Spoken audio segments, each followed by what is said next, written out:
döner durur. Bir yol var önümde, ucu görünmez. Yürüdüm ömrümce, yol beni yorar. Bekledim, içim yana yana bekledim. Saz vurdu teline, ben dile geldim. Umut dediğin bir ince telmiş, koptu yüreğimde, sustum dinledim.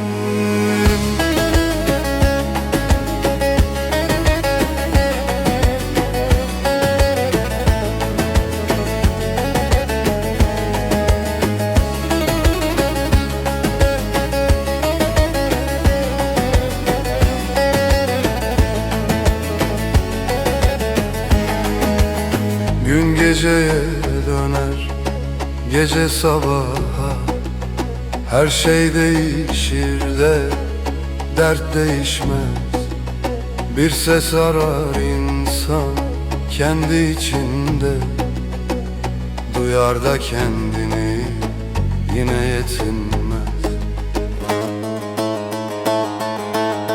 Bekledim, içim yana yana bekledim. Saz vurdu teline, ben dile geldim. Umut dediğim bir ince telmiş, koptu yüreğimde, sustum dinledim.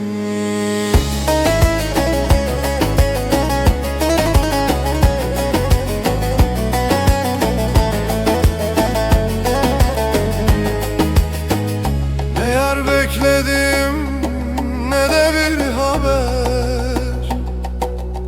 İnsanın derdi kendine yeter. Bir gün gelir diye tutundum hayata.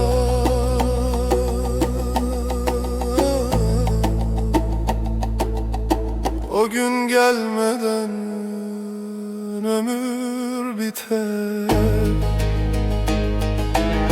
Bekledim, saz ile dile geldim. Her telde bir ömür, ben eridim.